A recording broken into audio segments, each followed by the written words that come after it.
आपल्या हरित साताराचे पहिल्यापासूनचे सक्रिय आणि बहुतेक सगळे क्षण ज्यांनी हरित साताराचे आत्तापर्यंतचे आपल्या व्हिडिओमध्ये कैद करून ठेवलेत की या स्मृती आपल्याला इतक्या उपयोगी पडणार आहेत की ही टेकडी काय होती, एकदम बॅरन लँड होती आणि ती आता दिवसेंदिवस कशी बदलत चाललेली आहे आणि हरित स्वरूप येत चाललं आहे, ह्याचा जो इतिहास असणार आहे तो ज्यांनी कॅमेऱ्यात आपल्या टिपून ठेवला आहे ते आपले Dashrath Randive God Gift Media यांचाच 53वा वाढदिवस आहे.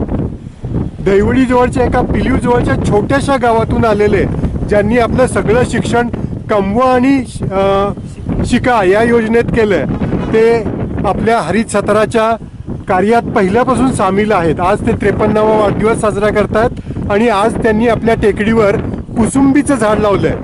कुसुंबी एक सह्याद्रीतलं अत्यंत महत्त्वाचं झाड.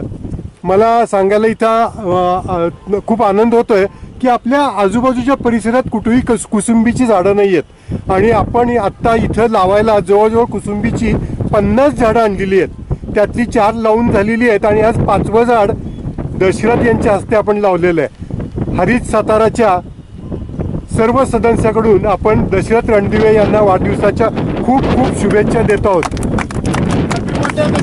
पहिल्यांदा दशरथ रणदिवे यांना 53व्या वाढदिवसानिमित्त मनापासून शुभेच्छा देतो. दशरथ रणदिवे याला मी जवळपास वयाच्या 15व्या वर्षापासून ओळखतो. वाढदिवस कसा साजरा करावा याचं उत्तम उदाहरण म्हणजे दशरथ रणदिवे आहे. गेल्या वर्षी याने नेत्रदान केलं आणि आज सकाळी त्याने रक्तदान केलेलं आहे आणि संध्याकाळी वृक्षारोपण करतोय. त्याच्यामुळे एक वेगळा आदर्श त्यांनी निर्माण केलेला आहे. त्याच्यासाठी परत एकदा आपण टाळ्या वाजवूया आणि त्याच्या पुढील आयुष्यासाठी खूप खूप मनापासून सदिच्छा देऊ.